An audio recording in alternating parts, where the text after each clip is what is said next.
Few Three, quick points before two, we get on to our next one. subject. We will be at the We'd like to welcome you to another edition of Grok Talk, brought to you by New Hampshire's leading conservative blog site, GraniteGrok.com. We are your feared extremist, right-wing, hard-charging, gun-toting, opinionated, outspoken, rabble-rousing, letter-writing, radio microphone-stomping conservatives and rational libertarians. So get ready for more news and opinion you could only get from GraniteGrok.com. Grok Talk. All right, welcome to the Facebook Live teaser for this week's podcast. I predicted that Corey Lewandowski would announce a U.S. Senate run for President Trump's rally from his rally in Manchester. Didn't happen. It was discussed. President Trump did bring it up, but he didn't formally announce that. The Democrats think he's running. Everybody else thinks he's running. We're going to talk about that. Vice President Mike Pence spoke at the American Legion National Convention, and he had some news for the folks at the Manchester VA regarding faith and the Bible. We'll have a little conversation about that topic.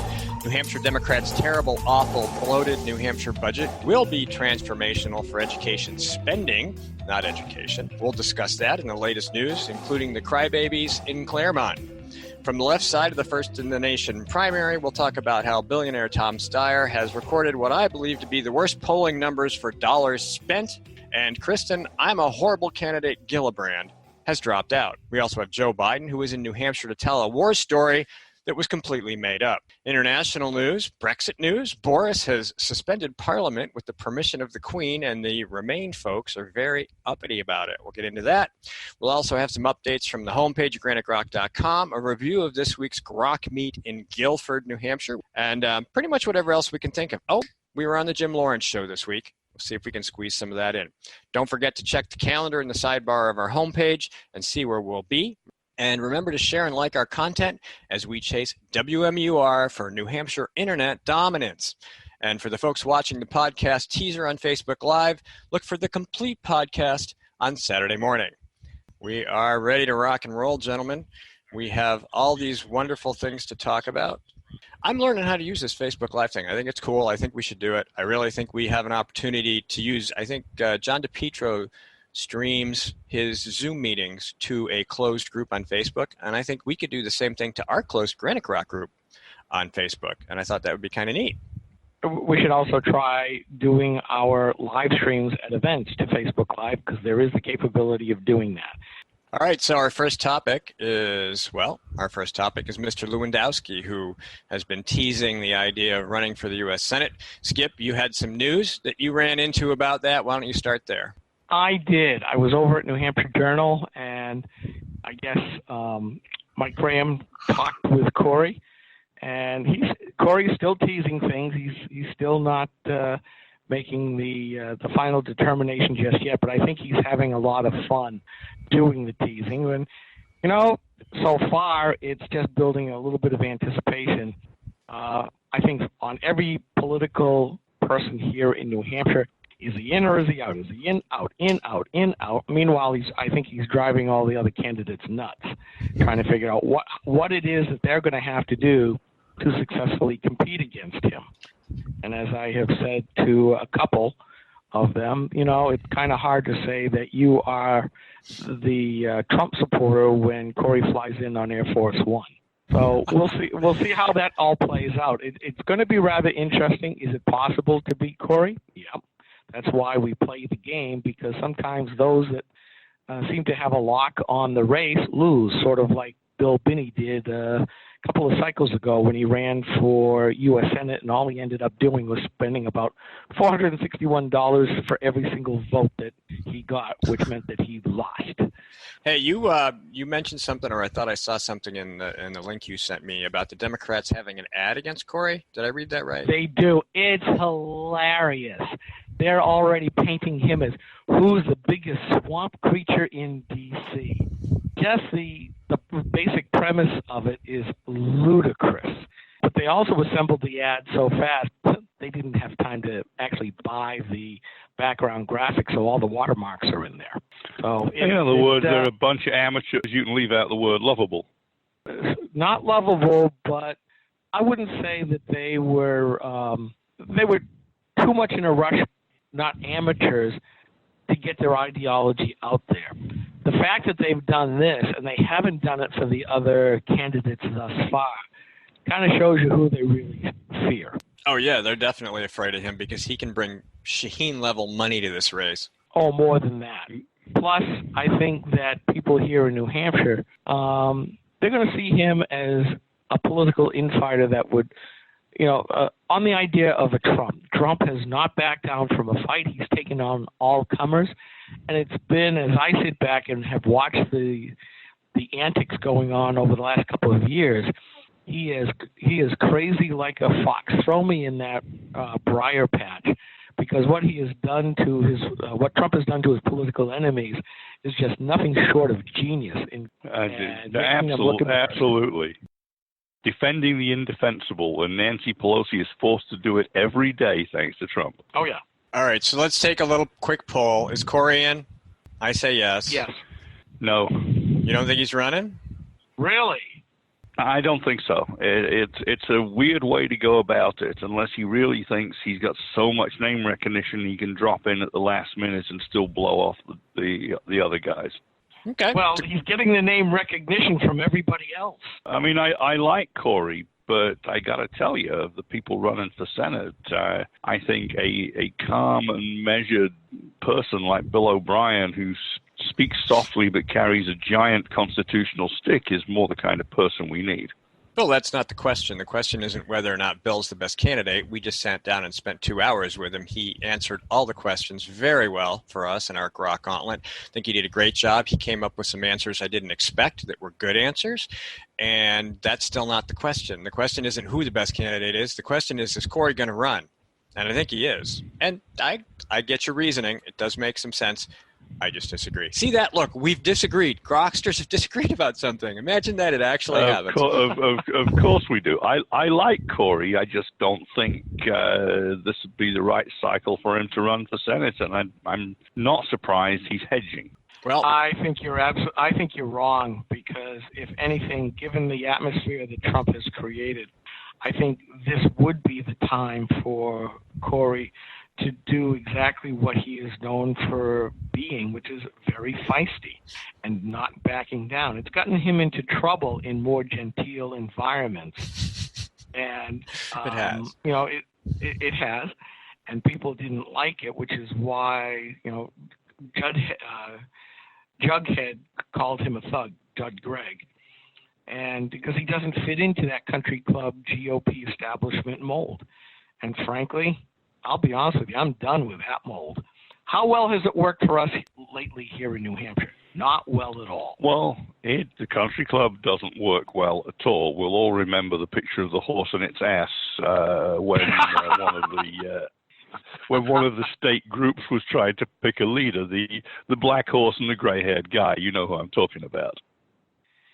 Yeah, and we Red Hatters were the ones that did them in. All right. So I think we've milked that cow for now. Ladies and gentlemen, we have two different options for you in the Corey Lewandowski announces race, but we're going to move on to something else. Vice President Mike Pence, who is a fine gentleman, spoke at the American Legion National Convention, and he had some thoughts about a controversy going on in Manchester. Skip, why don't you let people know what the controversy is and what he said? Yeah, there's been a big kerfuffle here in New Hampshire about the POW table that sits in the lobby. And there have been a number of religious articles. Sam, oh yeah, you go ahead and drink the beer and mute yourself. And there's been a big kerfuffle, which is a proxy of what's going on here in the entire culture war that we see. Is it freedom from a government establishment of religion, or is it freedom from religion altogether? And Mikey Weinstein of the Freedom from Religion Foundation up in Michigan has made all kinds of claims to get rid of any single piece of religious paraphernalia on government property, thinking that any little bit is an establishment of religion. And to his credit, Pence today said that, no, the Bible is going to stay. It was given as a gift. It is somebody's Bible. It is not the government's Bible. It is in respect to those prisoners of war, to those people who fought for this country and never came back, by those who have actually fought in those same wars. And I think it's a case like with the cross that was out in California and a couple other places. People are just trying to, it's part of the, I would say, the Confederacy statute takeaways. Erase our history, erase our foundation so that the country can be remade in their own image. And I think Pence has done the right thing. Now this Mikey Weinstein went on a tirade, and I'm looking at all the tabs I got open, and I've got to find the right one, and I'll read you the quote. But that's, the, if you don't mind the pun, that's setting the table for the rest of this discussion. Well, it certainly is. I think you know, as we've said repeatedly in writing and in person, that most of these people, the Fred Linds of the world, the separation of church and state folks, they seem to think that the First Amendment says that there shouldn't be any religion. And, of course, that's not what it means. The Supreme Court has agreed numerous times.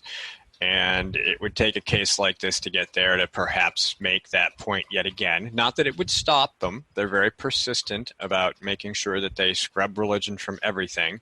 But, you know, that's pretty much been the socialist progressive mantra. The entire education system, if you go back even into the early 1800s, some of the earliest folks who favored public school saw it as an opportunity to begin to separate education from religion and to make a more irreligious society. And then you get into the 1900s and you've got, you know, the Manns and the Deweys and what we have now for an education system. And you know, we just posted something from Cornerstone this week about your religious rights in school and the rights of students to remind parents that you're going to get pushback, but there are people to help you and you are not wrong. Right. So here's what good old Mikey said about Pence's remarks, calling the vice president one of the most repulsive and repellent fundamentalist Christian supremacists and bullies on the scene today.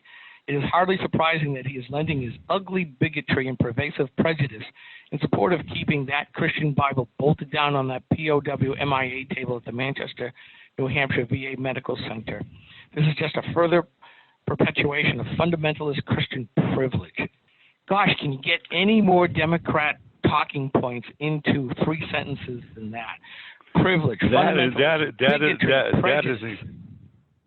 That is incredible. And all of us that have met Mike Pence know that he is absolutely a wonderful gentleman, not a bigot of any sort, but he is firm about his religious beliefs. And everybody in this country has the right to their original religious beliefs, including those in government. And never forget that the founders said that the Constitution is designed for a good and moral people and is wholly unsuitable for any other. And the Democrats are not good and moral people. You want to talk about bigotry, that guy must have been looking in the mirror when he was composing those sentences.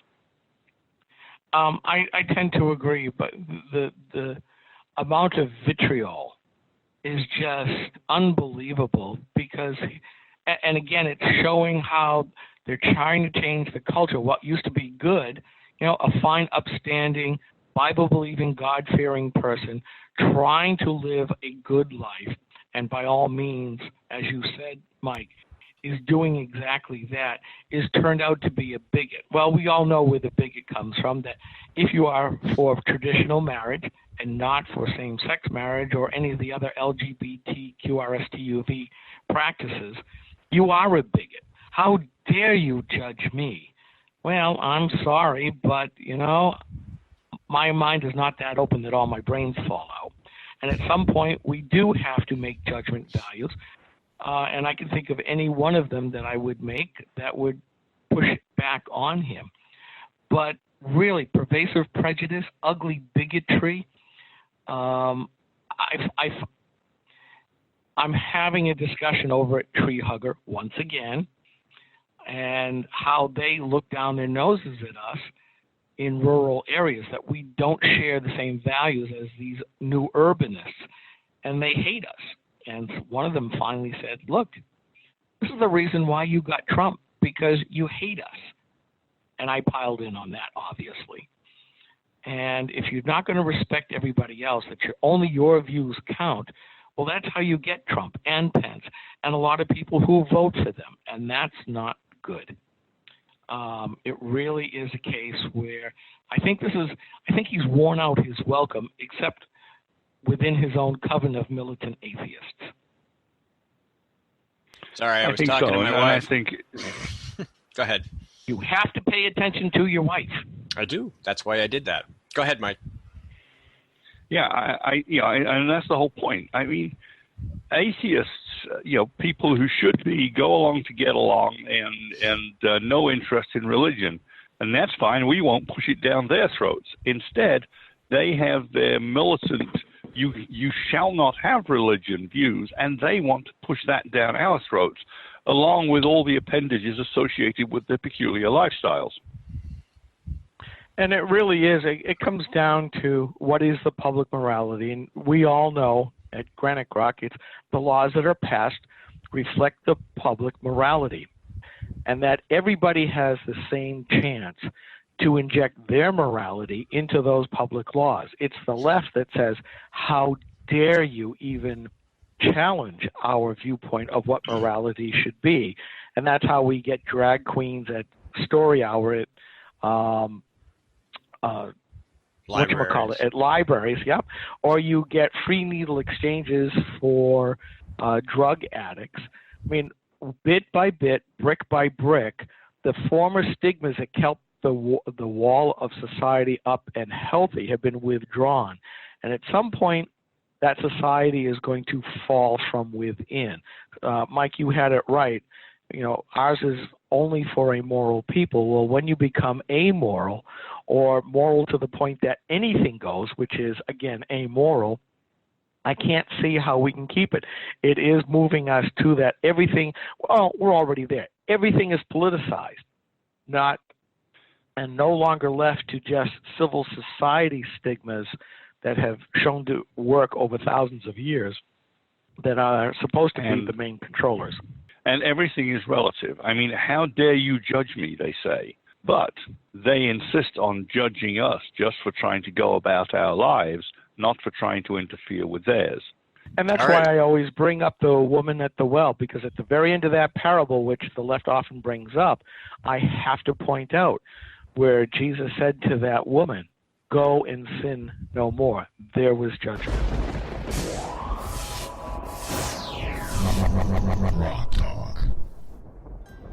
Some of the content on this program is shared under the fair use provision of U.S. copyright law, found free in the public domain, or covered under Attribution 3.0. Some of the music on this program is provided by Kevin MacLeod at Incompetech.com. Skip at another great topic, and I want to get right to it because we may end up spending a lot of time on it. I don't know. The New Hampshire Democrats' terrible, awful, bloated budget, which we've talked about repeatedly. Well, now, of course, the education whiners are complaining about the budget and the money, and oh my God. And of course, Claremont's involved because whenever you talk about money and education in New Hampshire, you have to talk about Claremont.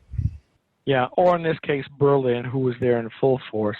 I did not I was there for a 9 a.m. presser. For those municipal leaders that think that Sununu's veto was the right thing to do. One of them specifically talked about, and the video is up on Granite Rock already, by the way. I'm there on the far right side, exactly where I should be in the frame, about the structural deficit that the Democrats are trying to put into the budget once again, just like when Bill O'Brien, just before he assumed the speakership, they did it back then again. They think they can get away with it now. But outside the legislative office building was a rather good-sized demonstration, rather peaceful, just a little bit of chanting, but lots of signs. And, I look at how much people want other people's money. That's really what it comes down to. You strip away everything else that's being talked about. It's almost like they are absolutely willing to have a completely state-funded education system in place like they do in other states. They no longer care about New Hampshire's traditions, New Hampshire's advantage. and are basically saying, let's get rid of even the veneer of what local control is in our school districts at this point. All they care about is the money, as our fellow Grokster Ian Underwood keeps putting out there. They care about the money. They don't care about what that money is supposed to be doing, which is student achievement. And when you look around the state, the budgets go up, the enrollments go down, and the actual results of the students, as noted by standardized tests, are either just the same or going down. In my town, we are now up to $23,000 per student. Our achievement levels haven't budged a whisker over the last 10 years. We might as well just send them to the local private school and be done with it, and turn all of the buildings, well, let's turn it into housing for the poor. After all, that's what they all want to do. And related to that, Skip, you sent a link from the Concord Monitor in an AP piece by Holly Raymer, and this pretty much sums it up. Speaking at a public hearing, Claremont School Board Chairman Frank Sprague told lawmakers that the increased education funding would have been transformational for his city, and he's angry that it remains in limbo. So as I led into in the Facebook Live introduction and also in the introduction to the topic, the only thing transformational about education funding is what it does to everybody who has to pay for it and what they get for it, which is nothing. Because education departments, whether they be town, county, or state, are in fact a big business, and it's the administrators in particular and the principals, and then of course all the union lackeys and featherbedders that are part of the whole heap, because the tooth to tail ratio, as Skip is fond of speaking about, in fact is always poor and is getting poorer. Long ago, when we remember a principal, a vice principal, and one or two secretaries, and a janitor somewhere, and everybody else was teaching. And the principal and the vice principal were teaching about half the time, too. Now there's a vast administrative staff, there's diversity specialists, there's every kind of hanger-on known to man and woman and others. And we have to pay for all those, but the amount of money being spent on the kids is not even keeping pace with inflation. No, as I'm a budget committee member here in town, I watch how much is going to payroll, and I see how little of that entire expense is going into things like textbooks or science experiments or the things that the students actually have to put their hands on, other than technology. Technology is taking a bigger and bigger bite, and yeah, you can do a lot more of it, as we all know. But it's about as socialist an endeavor as we see here in the United States, other than the Veterans Administration, hospital care, which really is socialized medicine, since they own the means of production. School systems want to continue, the government school systems they brook no dissent and do not want any change to their status quo since the warehouse system started back in the late 1890s. Well, we have to thank the Germans and the Marxists, which in some cases are the same thing, for our education system. Decimal to dot the I's and cross the T's. Well, you're absolutely right. Our intellectuals at the time, so-called, went over to Germany because that's where the best schools were at that time in history, and they brought back this marvelous system. And up until, I'd say, the mid-'60s, it worked pretty well because the unions really hadn't gotten their claws into it. Then the new left got in. They said, here's how we can start the social engineering. And here's where most of us can stay employed for quite some time, because a lot of these kids can't make change at the grocery store or the convenience store. All right, and we have a whole bunch of Democrats wandering around New Hampshire who love that idea. And they come here and they say crazy things and do crazy things, and we report about it. One of them has stopped doing that. Kirsten Gillibrand, or Gillibrand, I guess it's pronounced, has announced yesterday afternoon that she has done her completely useless, pointless campaign that only made her look bad, not just as a candidate for president, but as a sitting U.S. senator, has come to an end, and she's done. So she won't be coming back to visit us anytime soon. Joe Biden, however, was here recently, and he was in Hanover. And he had some But interesting... was he really in New Hampshire?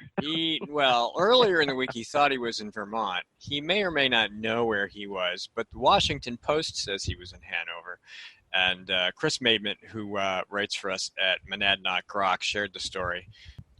Joe Biden painted a vivid scene for the 400 people packed into a college meeting hall. A 4-star general had asked the then vice president to travel to Kunar province in Afghanistan, a dangerous foray into godforsaken country, to recognize the remarkable heroism of a Navy captain. Some told him it was too risky. Biden said he brushed off their concerns. We can lose a vice president, he said. We can't lose many more of these kids. Not a joke. The Navy captain, Biden recalled Friday night, had rappelled down a 60-foot ravine under fire and retrieved the body of an American comrade, carrying him on his back. Now the general wanted Biden to pin a silver star on the American hero who, despite his bravery, felt like a failure. He said, "Sir, I don't want the damn thing," Biden said, his jaw clenched and his voice rising to a shout. "Do not pin it on me, sir. Please, sir, do not do that. He died. He died." "This is the God's truth," Biden had said as he told the story. "My word as a Biden." Well, apparently, except for the fact that almost all of it was false. It's his word as a Biden, which isn't worth very much. He pretty much made it all up. And the Washington Post said Biden's war story almost entirely false. So this is their front runner. This is the guy. He's the safe pick, apparently, and that's what passes for safe in the Democrat Party right now. We can go on. We can talk about that in a minute, but before we do, I just wanted to point out that an unsafe pick is a guy who thinks he is a safe pick. Billionaire Tom Steyer is not going to be on the stage in September at the Democrat debate because his polling and his donor numbers don't fit the profile that the party has set up that require you to meet them. And of course, most of the money comes out of his pocket. He's a billionaire. He can. That's fine. You can fund your own campaign. But the DNC wants to see so many donors in 20 different states and small dollar donors and all that sort of thing. And he can probably come up with that.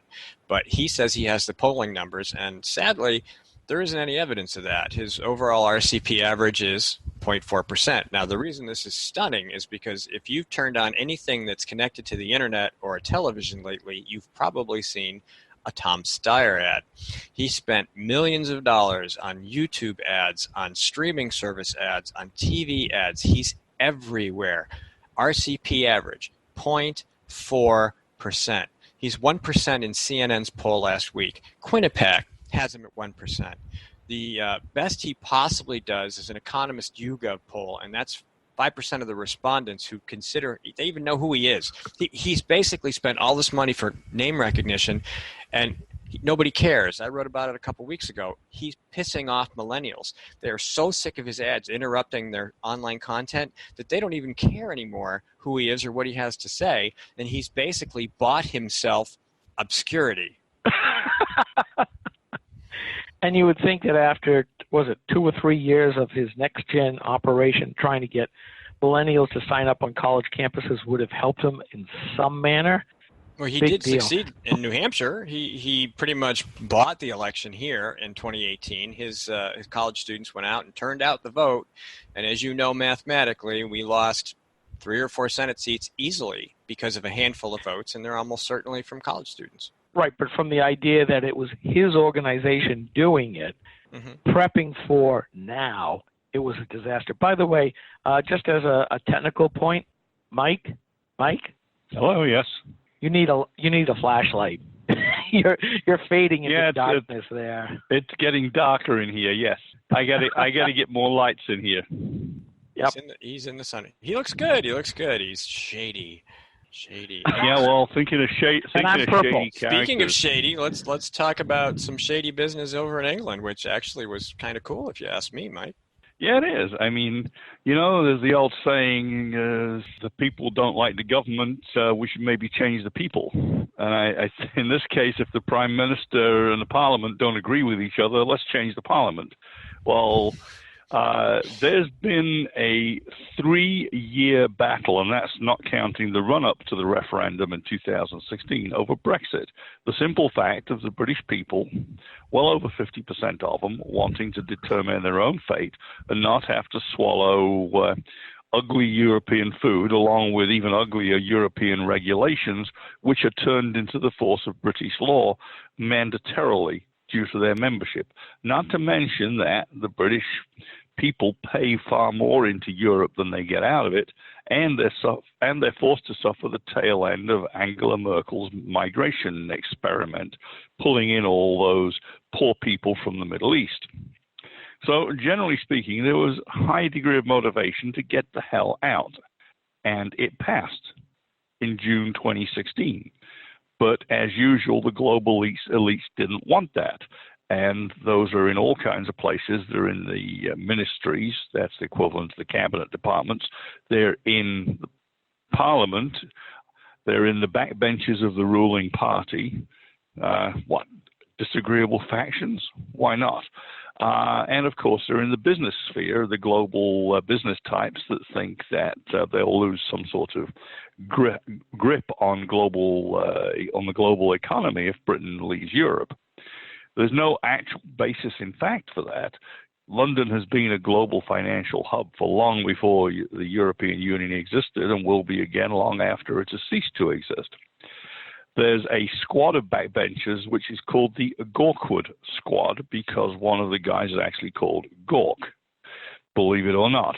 But these guys were essentially plotting to pass a law that would make it impossible to leave the European Union, and especially not to stare the check-coated bad car salesman in the eye and say, I don't want your deal, I'm leaving.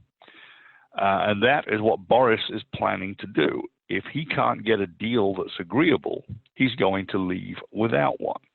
And the deadline is the end of October. In the meantime, Parliament's just coming back from its recess, and then there are party conferences to be held in early October, and there are European meetings to be held in the middle of October. And what Boris has said is he's going to effectively suspend Parliament from now until the time that it comes to actually hit the deadline and leave the European Union. And the Queen's speech, I think, has been postponed. The Chancellor's budget speech has been postponed, and he's asked the Queen to prorogue Parliament. And since it's a bunch of rogues, I think that's a beautiful word for it. And the backbenchers that were hoping to derail his Brexit efforts are as mad as hell and calling it a constitutional crisis and all of those things. Notwithstanding that Parliament is occasionally suspended, such as pending an election, but the fact that he got the Queen to agree to this has his enemies all in a tizzy. And it's kind of wonderful. But as I say, proroguing the rogues is what I call it. They have been suspended. Since we're not from there, does it sound like the Queen wants out? I mean, she's apolitical. Technically, she's not supposed to pick sides, but this kind of seems like she's sending a message. There are very few things that the monarch can actually do these days. They are obviously the titular head of government, not the de facto one. They present the king or queen's speech at the opening of a parliamentary session to lay out the government's plans. So my government will, which is basically a list of policy proposals. She can dissolve Parliament. That's a wonderful thought, isn't it? No caustic substances are used. She can dissolve Parliament and enforce an election. Normally, that's done at the request of the Prime Minister. And the weird thing about the British parliamentary democracy is that the Prime Minister can choose any time up to 5 years after an election when to hold the next one. They can effectively wait until some of their policies are looking good and call an election when they're in the best possible position to win a few seats. That's not a bad deal. And then there's the Queen or King can also withhold royal assent in a similar way to bills that get signed by the president or things that become law without being signed. We have the same kind of thing in England. Again, the monarch almost never intervenes, but the monarch can refuse assent to a bill. When that happens, Parliament has to pass it and pass it again. And I think they have to pass it a third time before it overrides the effective veto. So there are a few things they can do. But in this case, one of the powers is to suspend Parliament for a period for a good reason. And Boris has convinced her. Whether she's pro-Brexit, hell, if you're about British sovereignty and you're the sovereign, who wouldn't be for Brexit? But she's not saying that because, she's very reserved and inscrutable. All right, that's awesome. I think that's probably the best analysis we're going to get in the state of New Hampshire on that topic. And just to note, the international, the globalists and the financiers all want to scare the hell out of the British people that Brexit is going to hurt them. So in round one, the commie Canadian governor of the Bank of England, Mark Carney, who is a Canadian and is a socialist, decided that, hey, you're going to have an exit. The economy is going to tank. I'm going to lower the pound against other currencies to make sure we don't have a recession. And they knocked 20% off its value overnight. And it didn't really ever recover from that. Lo and behold, along comes the election of Boris, and it looks like Brexit may get revived, and the pound tanks by maybe 10%. And then it turns out there's a Project Yellowhammer going on in all of the ministries, which is essentially an opposition research project to find all the worst possible outcomes to scare the pants off the British people that this is going to be a bad idea. And then along comes Boris anyway, and he goes to the Queen, and he gets Parliament prorogued, and sure enough, the pound takes another hit, drops another couple of cents, because the global elites are scared that he might actually do it. This is sounding like a government going rogue. Yes, I think so. They want a coup. It's all attempts at a silent coup. And don't forget, they can put Boris to the test. They can call a vote of no confidence in Parliament, and if the vote of no confidence succeeds, effectively the government falls. This is something that happens in Italy about every 3 weeks. That's not entirely a joke. But if that happens, then there has to be an election. And I think Boris is preparing for a general election anyway. And if they don't force it on him, it may come to the point where he forces it on them and says, you know what, I got all my plans in place for Brexit. Do you really want to bow down to the Europeans and keep on paying and keep on taking those rules? Or are you with me? And then he hits the stump. 3 weeks, election's over, and he's hoping to come back with a bigger majority. The question is, who gets to force that? Who gets to pick the date? Because if there's a vote of no confidence, it's going to happen anyway. Sounds like some Trumpian politics going on behind the scenes. Right. But, I'll draw an analogy for the folks here that have watched parliamentary procedures. We all know that the Iran deal was illegal. It is not a treaty, and it was not ratified. But Obama managed to turn the Senate rules inside out by getting a couple of Republicans to go along and pass a law that effectively said, unless a majority voted against the deal would stand. That's not how it works. You have to have 2/3 for a deal to make it a treaty. And I think we have the same thing here. The backbenchers are trying to pass a bill in Parliament to make it illegal for Boris to carry out his duty. He's playing them at their own game. Does that sound like Trump? That does. Good for him. Good for him. Warning, this is not a safe space. I repeat, this is not a safe space. I would be a lot less afraid of it if I just knew what it was called. Let's call it Steve. Steve? It's a pretty name. Steve sounds nice. Yeah, I'm a lot less scared of Steve. Oh, great and powerful Steve! What do you want? I don't think you can speak. Excellent. Go! Few quick points before we get on to our next subject. We will be at the Dublin area GOP, Skip and I, on September 4th. And then September 7th, we have a table at the Concord, New Hampshire Gun Show. All right, so a few other things that broke today. We've been talking about the horrible tragedy in Randolph where a drunk driver who should have had his license revoked swerved around and killed 7 bikers on a road in Randolph.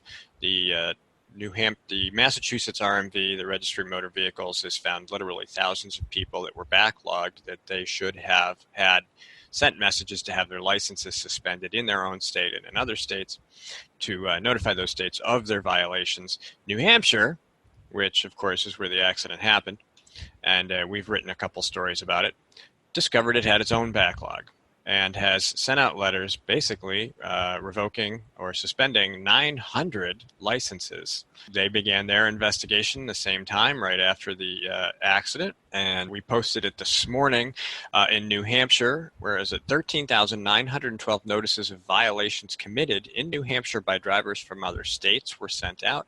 Half of those notifications involved a suspension of driving privileges in the state of New Hampshire. 1,508 suspension notices were sent to New Hampshire residents because of state court defaults, with 1,433 notices going to non-residents. The governor says it's a different situation, mostly because nobody died, but as far as I'm concerned, that's really not the point. I had a lot of complaints about the Massachusetts system. You know, Massachusetts is obviously nearing the perfect state of liberal utopia. Their government is so big and I can't even think of the word to use. Incompetent and incapable of accomplishing anything efficiently, that it really has almost reached that state where elected officials are unimpeachable. You can't even get to them because there's all this junk in front of them. They have their own swamp. And New Hampshire has worked really hard not to have one. We do still have swamps in the state government. But, it's always about the bureaucracy, and government's response to these problems is always, well, we need more people. We need to add more bodies. We need to have more money. We need to have this and that and the other thing. And, of course, State Senator David Rising Waters, Democrat, New Hampshire State Senator, he's the chair of the Transportation Committee. He said, well, we're aware of staffing challenges at the DMV, but not the backlog.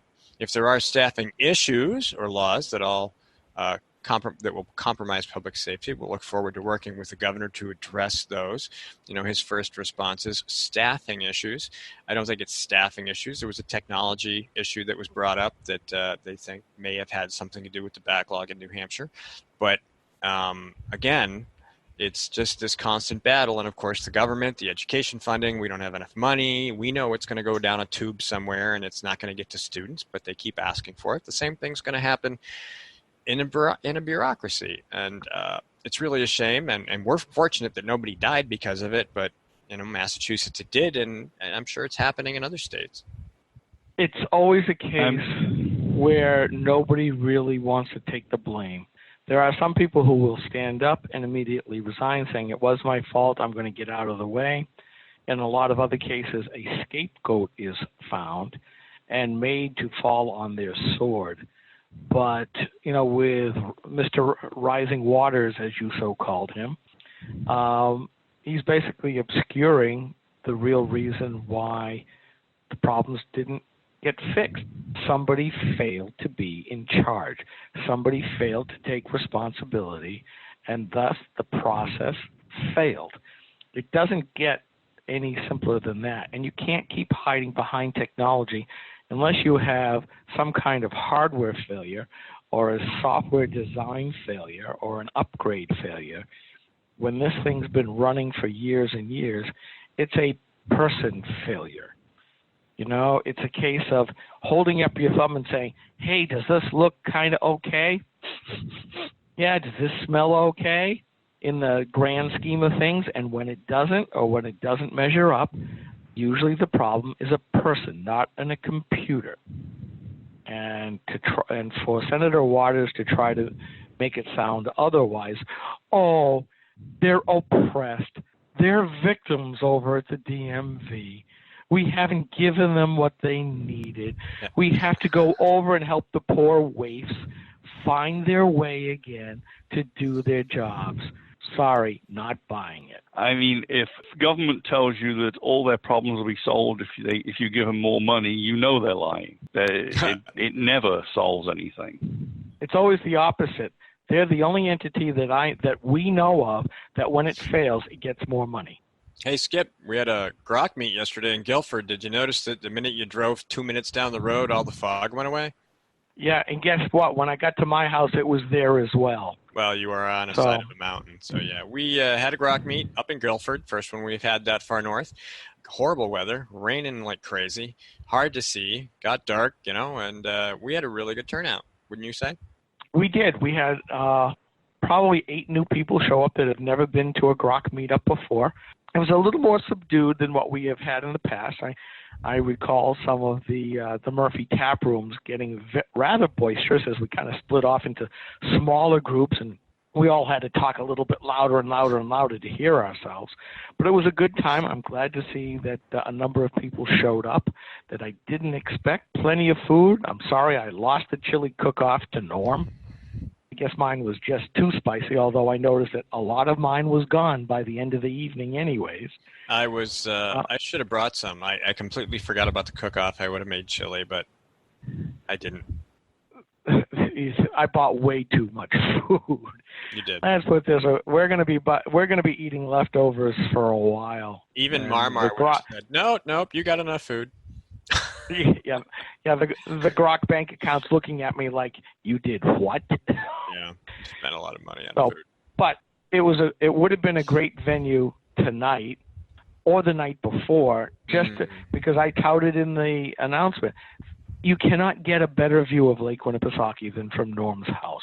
So hopefully, before he sells it, we're going to try again and be able to show the wide experience, because it really is gorgeous. So we also had another unusual thing this week that we did. We spent 2 hours with Jim Lawrence down in Nashua on the Jim Lawrence Show.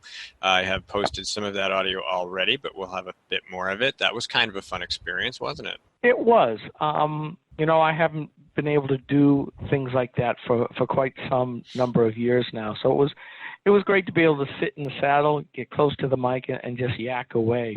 And I'm hoping to be able to do more of that. As I have expressed recently to the other Groksters, all of a sudden organizations that in the past wouldn't even give us the time of day are all asking us to come talk at their meetings. So, this is a great turn of events, and I am looking forward to it. I'm thinking that once again, as we have talked about before, we're filling a marketplace that has been abandoned. So we're happy to go talk. We're happy to tell people what we think about any topic that they want. So it'll be fun. And yes, with Jim Lawrence, it was a lot of fun. We started on topics that I didn't think that we'd start off with, given that we're tied here to New Hampshire. We're talking about Europe and the Middle East and all kinds of, and South America. It's like out of our bailiwick. But I think we did a credible job. I'd agree. I think we did fine. It was fun. I'm glad Ellen called in and could join us for the second hour. We needed another voice in there, and it would have been nice. I don't know who else was supposed to show up. I think you said Norm thought he might come down. I kind of thought it might even turn out to be just Norm, myself, and a lot of sandwiches. Way too many sandwiches, and it would have just been the three of us. Then a couple of our readers said that they were going to join. So, but I thought, 5 or 6 people. We ended up with close to 20, which was nice. A little less than some other places, but given how far north we were, I'm pleased, and I'm quite sure that we'll be able to do better next time. That's actually pretty impressive. It was. And private house up north, 20 people. That's good. We have a couple more coming up. Where are we next month? Next month, we're supposed to be in Wyndham. We're going to be hosted by our nascent Wyndham Grok folks, as long as that gets pulled off.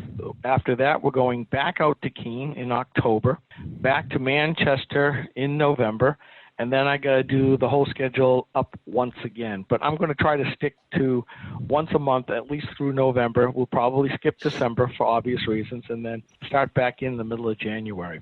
And at that point, I'm hoping to have gotten a place out in the Seacoast area that we can all meet. So far, I am zipped for just too many places thus far. I mentioned that, okay, Granite Rock, we're a conservative group. We're looking to, meet up. This is what we do.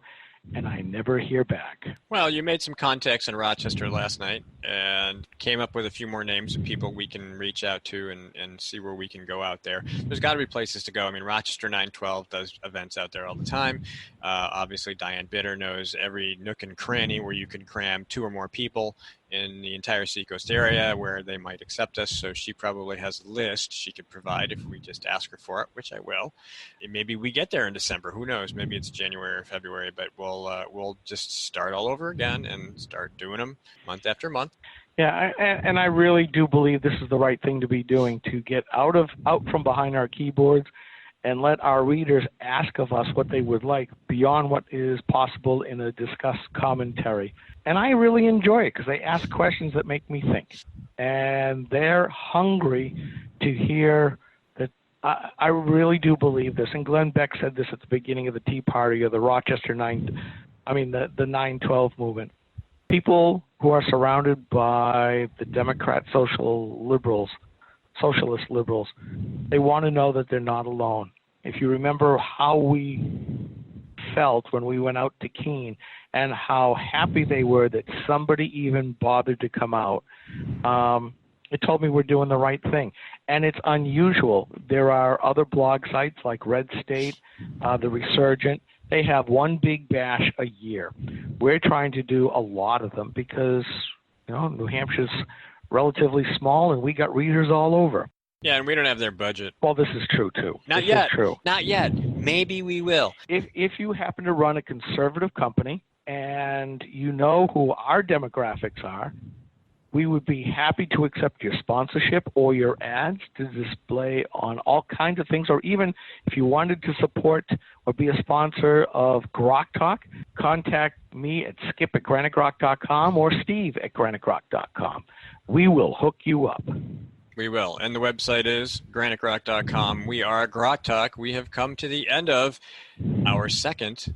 That's 2. And I'm calling this version 3 because this is the 3rd iteration of the show that actually has the name Grok Talk. So when you see the file, fourth iteration. It's your 4th iteration of audio, but it wasn't Grok Talk. It was Meet the New Press. So that's the way it's going to go. Anyway, we are done for the week. We look forward to hearing from you, and we'll have an audio version and a video version of this program, and we will continue to work on the quality of the content and the presentation. The lighting obviously is a little weird for all 3 of us, but once again, we're just kind of low budget winging it, right? It's the content, it's the topic, it's the discussion, it's the introspection, it's all that good stuff, and that's what we're here for. Your camera's not doing you justice. I was trying to use the screen of the iPad to cast a little extra light on me. It just looked weird. So, yeah, I got one little parting shot. So we noted the departure of Kirsten Gillibrand. Did anybody look at the union leader yesterday? I know we have more readers than they do, but in the opinion section, there was a woman writing the wondrous qualities of Kirsten Gillibrand and how instead of reserving her judgment to later in the primary, she was all in for Gillibrand because she was the best possible challenger to Trump, would make a wonderful president. And in the afternoon, we get the announcement that Gillibrand is no more. I just thought the irony was perfect. Well, the judgment of some of these folks is maybe a little lacking. Hey, she was the last one to get a ticket on the Titanic. Yeah. You got that many candidates. They're all eventually going to drop out. So you got to pick somebody and back them and support them. And, we've picked people and been like, oh, well, that didn't work out. So, all right, our hour's up, gentlemen. Thank you very much for your time and attention. We will do this again next week, some night during the week, and we will post it on Saturday morning. So thank you very much. All right, take care. Good night, folks. Good night. Good night. Excellent.